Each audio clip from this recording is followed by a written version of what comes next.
Hello दोस्तों, शून्य foundation के इस YouTube चैनल में आपका बहुत बहुत स्वागत है।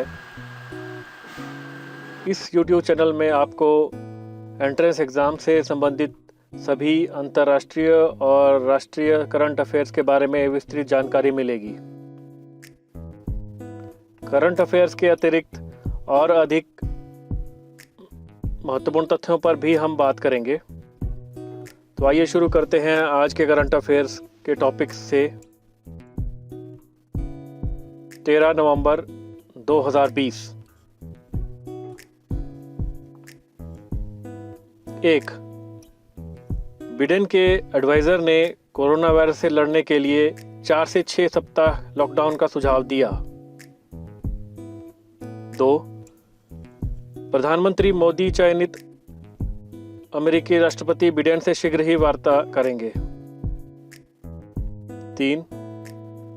संयुक्त राष्ट्र के विशेषज्ञों ने कतर के खिलाफ प्रतिबंधों को तत्काल उठाने की मांग की। 4. केंद्र ने किसानों के लिए 65,000 करोड़ रुपए की उर्वरक सब्सिडी की घोषणा की। 5. इंडियन नेवी ने 5वीं स्कॉर्पियन सबमरीन वगीर लॉन्च की। 6. चीन ने दुनिया का पहला 6G उपग्रह लॉन्च किया। तो आइए इन करंट अफेयर्स को अब विस्तार से चर्चा करते हैं। 1. बिडेन के एडवाइजर ने कोरोना वायरस से लड़ने के लिए 4 से 6 सप्ताह लॉकडाउन का सुझाव दिया है। बिडेन ने अपने चुनाव अभियान के दौरान कहा था कि अगर वैज्ञानिकों द्वारा सुझाया गया तो वह देशव्यापी लॉकडाउन का समर्थन करेंगे। डॉक्टर माइकल ऑस्टरहोम ने कहा कि जब तक कि टीका वितरित नहीं किया जाता है, व्यवसायों को बंद करने और 4 से 6 सप्ताह के लिए मजदूरी रहित लोगों को भुगतान करने से कोरोना वायरस महामारी को रोकने में मदद मिल सकती है और अर्थव्यवस्था को और भी अधिक व्यवस्थित किया जा सकता है। इस समाचार से संबंधित अन्य जानकारी इस प्रकार से है। डॉक्टर माइकल ऑस्टरहोम बिडेन के एक कोरोना वायरस सलाहकार हैं। उन्होंने यह भी कहा था कि एक राष्ट्रव्यापी लॉकडाउन नए मामलों और अस्पताल में भर्ती होने वाली संख्याओं को प्रबंधनीय स्तर पर सीमित कर देगा। 2. प्रधानमंत्री मोदी चयनित अमेरिकी राष्ट्रपति बिडेन से शीघ्र ही वार्ता करेंगे।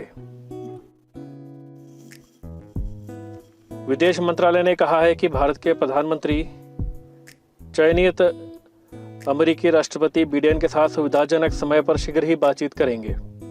प्रधानमंत्री नरेंद्र मोदी ने चयनित अमेरिकी राष्ट्रपति बिडेन को बधाई दी और ओबामा प्रशासन में उपराष्ट्रपति के रूप में संबंधों को मजबूत करने में उनकी भूमिका की सराहना भी की। प्रधानमंत्री मोदी ने चयनित उपराष्ट्रपति कमला हैरिस को भी बधाई दी और उन्होंने कहा कि आपकी ये सफलता अग्रणी है और अपार अभिमान का विषय है। 3.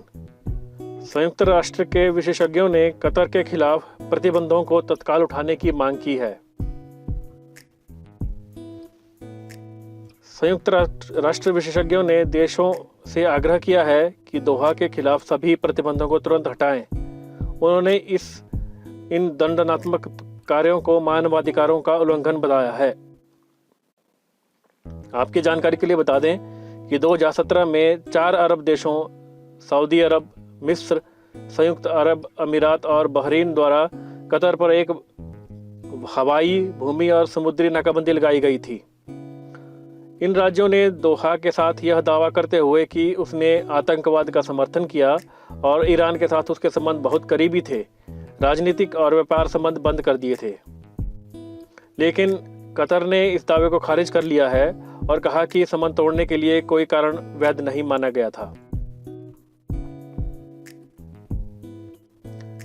केंद्र ने किसानों के लिए 65,000 करोड़ रुपए की उर्वरक सब्सिडी की घोषणा की। भारत सरकार ने किसानों के लिए 65,000 करोड़ रुपए की उर्वरक सब्सिडी की घोषणा की है। वित्त मंत्री निर्मला सीतारमण ने 12 नवंबर 2020 को यह घोषणा की। इससे आगामी फसल के मौसम में उर्वरकों की समय पर पहुंच संभव हो पाएगी। इसके अलावा इस वित्त वर्ष में 10,000 करोड़ रुपए की अतिरिक्त राशि प्रधानमंत्री गरीब कल्याण रोजगार के लिए प्रदान की जाएगी। इससे ग्रामीण अर्थव्यवस्था के विकास को गति मिलेगी। केंद्र क्रेडिट्स की लाइनों LOC के माध्यम से प्रोजेक्ट एक्सपोर्ट्स के प्रचार के लिए एग्जिम बैंक को 3,000 करोड़ रुपए की राशि जारी की जाएगी। इंडियन नेवी ने 5वीं स्कॉर्पियन सबमरीन वागीर लॉन्च की। भारतीय नौसेना ने दक्षिण मुंबई के मझगांव डॉक में 5वीं स्कॉर्पियन पनडुब्बी वागीर लॉन्च की है। यह पनडुब्बी रोधी युद्ध, सतह रोधी युद्ध, खदान बिछाने, खुफिया जानकारी जुटाने और क्षेत्र की निगरानी जैसे अभियानों को करने में सक्षम है। वागीर 6 कलवरी क्लास पनडुब्बी का एक हिस्सा है जिसे भारत में बनाया जा रहा है। वागीर का नाम सैंडफिश के नाम पर रखा गया है।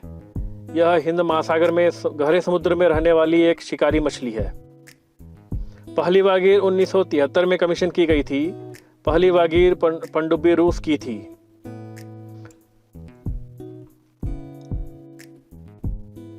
चीन ने दुनिया का पहला 6G प्रयोग उपग्रह लॉन्च किया।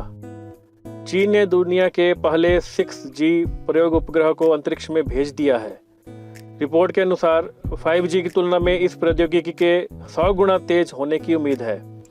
6G संचार परीक्षण उपग्रह को 12 अन्य उपग्रहों के साथ कक्षा में लॉन्च किया गया था।